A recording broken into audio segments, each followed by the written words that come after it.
The economic war between the US and China is now affecting most sectors of America, including agriculture. A new defense bill was passed by Congress in December 2024 with a clause to stop China from selling commercial drones to US farmers. Chinese manufactured drones are a real and present threat to the security of this country. Earlier in 2024, Congress banned the use of Chinese-made drones by all federal agencies, and a more widespread ban could heavily impact the country's farmers who are reliant on affordable Chinese-made agricultural drones used for mapping out farms, spraying crops, and applying fertilizer, along with a host of other applications. The fear?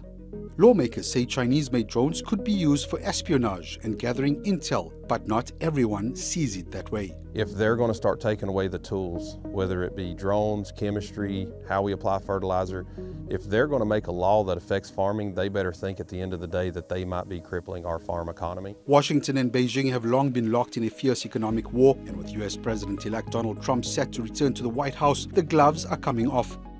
Trump's already intensifying his anti-China stance by promising to implement higher tariffs on all Chinese imports from clothing to electronics. Tariffs will make our country rich. The economic war is also about achieving global dominance in a booming tech sector. Trump wants tighter restrictions on all Chinese parts used in tech hardware and wants to ban US companies from working with Chinese manufacturers. He's not alone. Many in Washington see China as America's biggest rival and a direct threat to its ambitions of being a dominant force in the global tech industry. Whatever you think about Donald Trump, most of the time he does what he says. And it's very, very clear that he really loves tariffs. The question therefore really is how high the China tariff will be and how broad it will be. Highly popular social media app TikTok is also another battlefront. During his first term in office, Trump said the Chinese-owned app was a threat to national security. US President Joe Biden kept that momentum by signing a law to ban the app unless it's sold to a non-Chinese company. But since winning the 2024 election, Trump's stance on TikTok has changed. We'll take a look at TikTok. I have a warm spot in my heart for TikTok because I won youth by 34 points. Then there's the multi-billion-dollar battlefront on microchips and semiconductors. Since 2014, China has poured over $160 billion into its microchip industry, something the US sees as a major threat.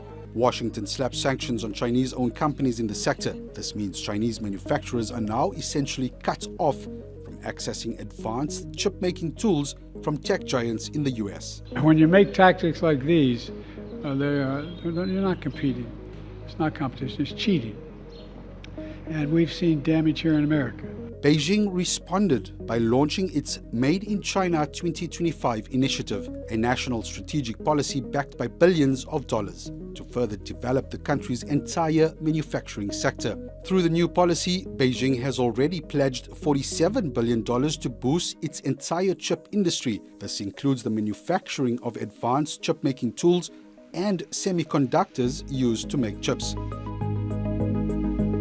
Another battlefront is electric vehicles or EVs. Beijing is already dominating the sector as it accounts for more than half of global EV sales. It also has a firm grip on manufacturing around 77% of the world's batteries used in EVs. Washington is struggling in this sector and has begun to pour billions of dollars in subsidies into it. American tech mogul Elon Musk, with his close relationship with Trump, could feature prominently in the war. His Tesla Gigafactory in Shanghai already has him balancing between collaboration and competition. He could be a deciding factor for Trump to decrease pressure on Beijing and forge a path where both countries can share the spoils. There is more scope for the Chinese government to try to attempt to use Elon Musk as a friendly voice in the Trump administration to moderate the Trump administration's policy towards China.